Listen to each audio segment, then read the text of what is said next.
गंजाम जिला चिकिटी मंडल निर्वाचन में कृषि और कृषक मानक समस्या को प्रशासन निकटरे बहुबार दृष्टि आकर्षण कराइथिले मध्य सरकार अणदेखा करिआसुथिबा अभियोग करी ब्रह्मपुर भारतीय जनता पार्टी कार्यालय परिसर में आज सांबादिक सम्मेलन अनुष्ठित होईछि। अभियोग मुताबक पूर्वर नवेम्बर मासरे दुई थर मरुड़ी घोषणा लगी जिलापालंकु लिखित माध्यम अवगत कराइले सुधा एजाबत कौनसी सुफल मिली नहीं। 18टी पंचायत व्यतीत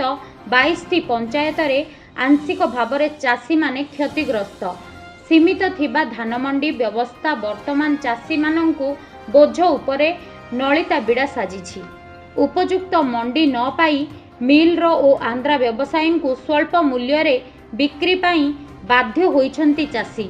तेबे एसबु अंचल रे चाषी मानंकु रबी फसल समय रे स्वतंत्र व्यवस्था करिबा पाई दाबी होइछि। जदि दाबी पूरण न हुए आगामी दिन रे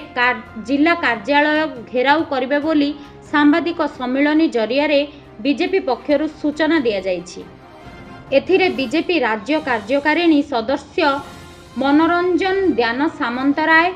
एस रेणुकेश्वर राव, अजित प्रधान, जी बालकृष्ण रेड्डी, अनंत राम पाणिग्राही, प्रशांत कुमार जेना,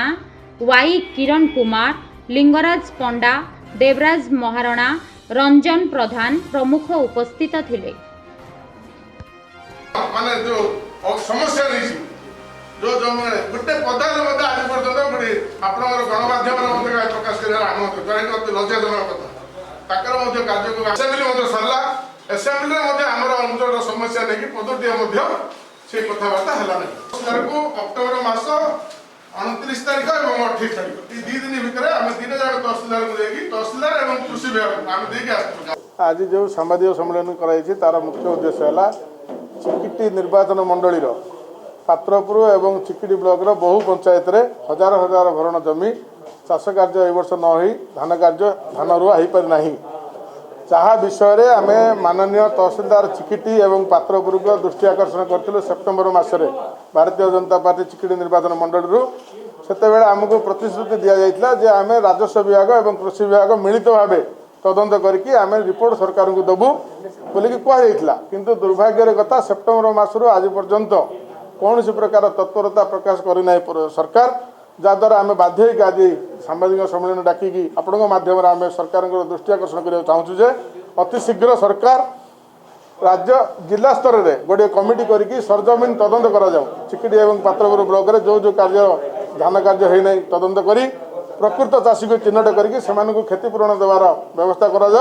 ता सहित रबी फसल पर आवश्यक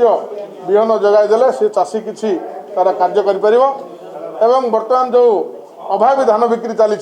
सरकार कहते सबू मंडी आम खोलीचु बोलिकी किंतु चिकिटी निर्वाचन मंडल कौन स्थान में केवल कागज पत्र मंडी खोल जाइए वर्तमान डेली शह शह ट्रक धान आंध्र को जाऊँगी धानगर छकरू जहाँकि अत्यंत माने दुखदायक घटना यही सरकार तुरंत दृष्टि दे कार्यानुष्ठान ग्रहण करिया बोली आशा कर अति शीघ्र गोटे सप्ताह कि 7-8 दिन भितर सरकार तदंत करतु निश्चित भाव भारतीय जनता पार्टी चिकिटी निर्वाचन मंडली तरफ चाषी मान द्वारा जिलापाल ऑफिस घेराव कर।